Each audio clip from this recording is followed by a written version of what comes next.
dans une société, malheureusement, qui est caractérisée par une dynamique qui n'a pas été renforcée, dynamique démocratique là, pendant les 40 dernières années. Et c'est justement, comme nous dit dans le document, c'est le résultat de mauvaises décisions, de une gouvernance qui n'est pas éclairée, autrement dit de la mauvaise gouvernance, qui fait que aujourd'hui, nous tout à vivre l'effondrement de l'État. Maintenant, dans le document, ça nous dit que dans la situation que nous avons aujourd'hui, pour nous sortir des 3 options possibles. 3 options. Première option, nous dans le processus là déjà, c'est que il y a des groupes qui ont des armes qui, malheureusement, contrôlent certaines parties dans le territoire. Première hypothèse, c'est que nous sommes capables de décider, on peut mater si par exemple, quelle mesure qui prend immédiatement, que on prend par le national, que on prend privature, et puis on installe dans le pouvoir.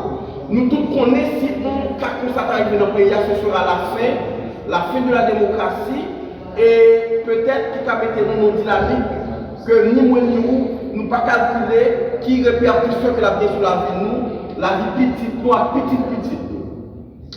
Deuxième option que nous analysons dans le document, ça nous dit nous sommes capables toujours d'entrer dans le schéma que les Nations Unies et la communauté internationale a souhaité qu'Haïti entre. Le ça nous parle de dynamique de déploiement de forces militaires sur le terrain. Le nom passé au PFA, 2 dernières interventions militaires que le pays a connues en 1994 et en 2004, au niveau de la société civile, nous nous rendons compte que une décision pareille capable d'effondrer davantage l'État pays d'Haïti, parce que malheureusement, 2 interventions militaires ça n'ont pas aidé à renforcer les institutions et n'ont pas aidé non plus pour améliorer les conditions de la vie du peuple haïtien. Et la troisième option, nous rendons compte que dans le cas où là, nous devons commencer à ressourcer nous à l'idéal ancêtres qui marraient ou qui marquent à ça que nous gagnons comme devise, qui c'est l'union fait la force. Et dans ce sens, au niveau de la COGI, ainsi que toute organisation qui s'y document, nous rendons compte que aujourd'hui, nous avons qui demandé pour accepter faire sursaut patriotique. Et c'est dans le cadre de ça, nous invitons tout acteur pour faire un dépassement historique, parce qu'il n'est pas normal aujourd'hui, après plus que 3 semaines, l'école fermée, commencer pas qu'à docteur, grand monde en difficulté, nous avons une économie qui presque mourit, alors que les acteurs sont là, la société civile est là, et pour gagner malheureusement des mesures qui prennent. Et c'est pour raison ça. Nous dit pour que nous entrions dans la troisième option qui s'est fait sur ce patriotique là, il y a 9 étapes qui méritent de franchir. Première étape là nous dit forte démarche de dépassement patriotique là, il inscrit nos dynamiques d'inclusion. Parce que malheureusement, pendant les 100 dernières années, nous rendons compte que la société a surtout catégorisé ou caractérisé par l'exclusion et surtout dans les questions politiques. Deuxième élément, nous dit qu'il faut gagner un souci pour que nous retournions à la Constitution 87 là, version non amendée. Parce que par rapport à toute procédure qui était gagnée, disons, vice de procédure qui était gagnée dans le cadre de publication texte là, il posait défaut et ça fait le point que il est préférable que le pays a tourné dans la version non amendée Constitution 87 là. Troisième élément, par rapport à tout dégât qui fait dans la société pendant les 5 dernières années, nous dit qu'il faut que l'État prenne un engagement pour dédommager tout le monde dans le pays qui est victime de mouvements, groupes armés, en commençant par les familles des policiers et des soldats qui sont victimes de l'exercice professionnel. Quatrième élément, nous disons dans le cas où nous sommes là aujourd'hui, il faut qu'acteurs politiques qui ont marqué cette politique là pendant les 40 dernières années, et il faut que le secteur économique là d'accord que sont responsables en majeure partie de situation là pour que le pays a aujourd'hui. Parce que si tu as des mesures qui te prennent pour te renforcer l'institution et pour te renforcer l'économie du pays, nous ne pas t'appeler aujourd'hui. Parce qu'il faut qu'on soit d'accord avec ça. Situation que nous avons aujourd'hui, ça fait 18 ans que le projet a alerté l'opinion. Il n'est pas normal dans nos sociétés pour qu'il y ait autant d'exclusion. Il n'est pas normal dans nos sociétés pour qu'il y ait une politique de jeunesse. Il n'est pas normal dans nos sociétés pour qu'il y ait une politique de sécurité sociale. Ça, c'est deux conditions qui ont une grande répercussion, la déshumaniser moun. Et je dis, malheureusement, nous avons vive répercussion dynamique de déshumanisation ça.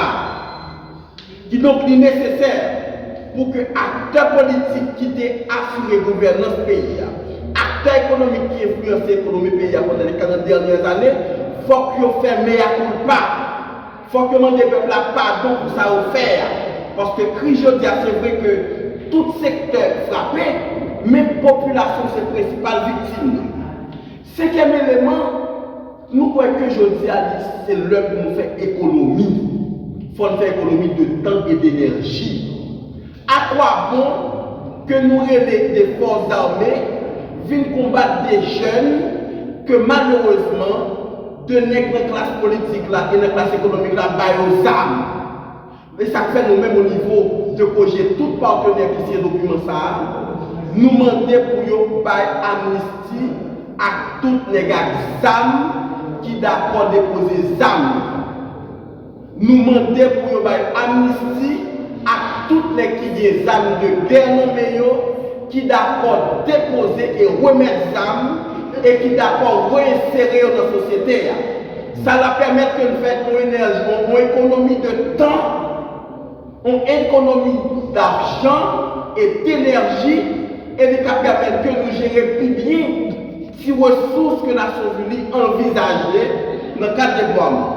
Sixième élément, nous dit que par rapport à toute proposition qui est faite sous mise en place de pouvoir de transition, nous dit que position médiate c'est meilleure approche aujourd'hui. Et ça fait, tenant compte de tout acteur dans la société qui croit que pour de cassation de rôle pour jouer, nous dit c'est là qu'on allait. Et ça fait nous proposer un conseil présidentiel qui gagne 3 mois.